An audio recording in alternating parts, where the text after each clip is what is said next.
Advocate Jaishankar, ഈ EP. Jayarajan അദ്ദേഹത്തിന്റെ പോരാട്ടം അവസാനിപ്പിച്ച് രാഷ്ട്രീയമായ റിട്ടയർമെന്റിലേക്ക് പോകാനുള്ള സാധ്യതയുണ്ടോ? ഇ.പി. ജയരാജൻ പല പ്രതിസന്ധികൾ നേരിട്ട നേതാവാണ്. ക്ലോസ് റേഞ്ചിലാണ് അന്ന് വിക്രം ജാലിൽ, ശശിയും പേട്ട ദിനേശനും കൂടി ഇദ്ദേഹത്തെ ആക്രമിച്ച് വെടിവെക്കുന്നത്.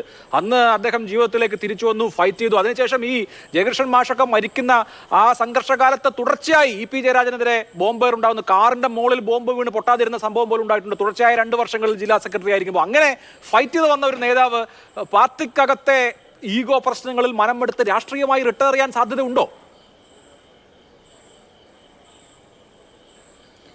അദ്ദേഹം രാഷ്ട്രീയം ഉപേക്ഷിച്ച് പോകും എന്ന് ഞാൻ വിചാരിക്കുന്നില്ല. അദ്ദേഹം പാർട്ടിയിൽ തന്നെ തുടരും. അദ്ദേഹം ബി.ജെ.പിയിലോ കോൺഗ്രസിലോ വേറെ ഏതെങ്കിലും പാർട്ടിയിലോ ചേരാനുള്ള യാതൊരു സാധ്യതയുമില്ല. അങ്ങനെ ഒരാളല്ല. ഇതിൽ വളരെ പ്രധാനപ്പെട്ട ഒരു കാര്യം ഞാൻ നേരത്തെ സൂചിപ്പിച്ച പോലെ എം.വി. രാഘവൻ്റെ ഒരു കയ്യാളായിട്ടാണ് ഇദ്ദേഹം വരുന്നത്. രാഘവനുമായിട്ട് വ്യക്തിപരമായിട്ടും കുടുംബപരമായിട്ടും അടുപ്പമുള്ള ആളായിരുന്നു. പക്ഷേ പാർട്ടി പിളർന്നപ്പോൾ അദ്ദേഹം പാർട്ടിയിൽ നിന്നും അദ്ദേഹം CMPയിൽ പോയില്ല. പിന്നീട് അദ്ദേഹത്തോട് രാഷ്ട്രീയ ഗുരുനാഥനായ എം.വി. രാഘവനെതിരെ മത്സരിക്കാൻ പാർട്ടി ആവശ്യപ്പെട്ടു. അഴീക്കോട് അദ്ദേഹം മത്സരിച്ചു. ചെറിയ വ്യത്യാസത്തിൽ പരാജയപ്പെട്ടു.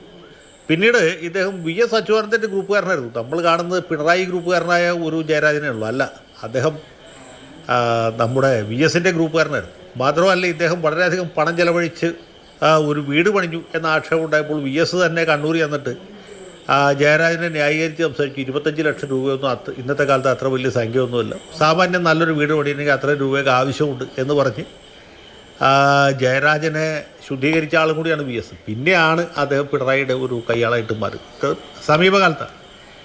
ഇ.പി. ജയരാജൻ നമ്മുടെ ജയരാജൻ ഒരു വലിയ പോരാളിയാണ്, യാതൊരു സംശയമില്ല. വൈകാരികമായിട്ടും അതുപോലെ കായികമായിട്ടും വലിയ ആക്രമണങ്ങൾ നേരിടേണ്ടി വന്നിട്ടുള്ള ആളാണ്.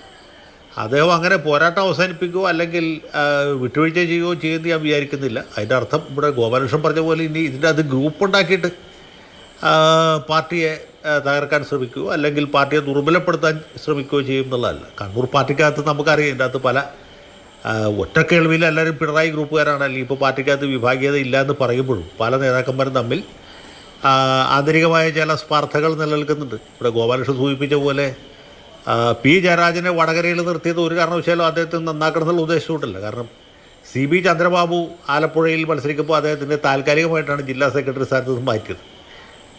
പി. ജയരാജൻ്റെ കാര്യത്തിൽ അങ്ങനെയല്ല ഉണ്ടായി. പി. ജയരാജനെ താൽക്കാലികമായിട്ടല്ല മാറ്റിയത്, എന്നേക്കുമായിട്ട് മാറ്റുകയും അവിടെ M.V. ജയരാജനെ കൂട്ടുന്ന സെക്രട്ടറി ആക്കുകയും ചെയ്തു. ആ ചുമതല പോലും ഏൽപ്പിക്കുകയല്ല ഇത്.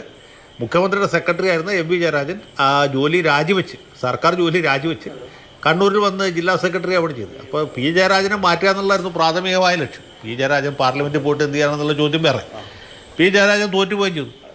അന്നും ഈ പി. ജയരാജൻ്റെ ആരാധകരും ഇ.പി. ജയരാജൻ്റെ ആരാധകരും തമ്മിൽ കണ്ണൂരിൽ പല വിധത്തിലുള്ള പ്രശ്നങ്ങളുണ്ടായിരുന്നു. കായികമായിട്ടുള്ള ഏറ്റുമുട്ടലല്ല, ആന്തരികമായ ചില അടിവലിവുകൾ ഉണ്ടായി. അതോടുകൂടിയാണ് ഇ.പി. ജയരാജൻ്റെ ഭാര്യ സഹോദരിയായിട്ടുള്ള ശ്രീമതി ടീച്ചർ കണ്ണൂരിൽ വലിയ വ്യത്യാസത്തിൽ തോറ്റത്. കെ. സുധാകരൻ പോലും അന്തം വിട്ടുപോയി. കാരണം അദ്ദേഹത്തിന് ഇത്ര ഭൂരിപക്ഷം കിട്ടുന്ന അദ്ദേഹം തന്നെ വിചാരിച്ചില്ല. അദ്ദേഹം നെടുകയും കുറുകയും കോണോട് കോണായിട്ട് കൂട്ടിയിടേണ്ട 20,000 വോട്ടിൻ്റെ ഭൂരിപക്ഷം കിട്ടാൻ എന്തെങ്കിലും സാധ്യത ഉണ്ടായിരുന്നുള്ളൂ. പക്ഷേ വോട്ടെണ്ണി കഴിഞ്ഞപ്പോൾ പാർട്ടി ഗ്രാമങ്ങളിൽ പോലും കെ. സുധാകരൻ ആഗ്രഹിച്ചേക്കാൾ കൂടുതൽ, അല്ലെങ്കിൽ അദ്ദേഹത്തിന് സങ്കല്പിക്കാവുന്നതിലും കൂടുതൽ വോട്ട് കിട്ടി എന്നാണ് മനസ്സിലായത്. അപ്പോൾ അങ്ങനെയൊക്കെയുള്ള പല വിധത്തിലുള്ള അടിവലിവുകളും രാഷ്ട്രീയത്തിലുണ്ട്. കണ്ണൂർ രാഷ്ട്രീയം പോലും ഏകശിലാ നിർമ്മിതമൊന്നുമല്ല.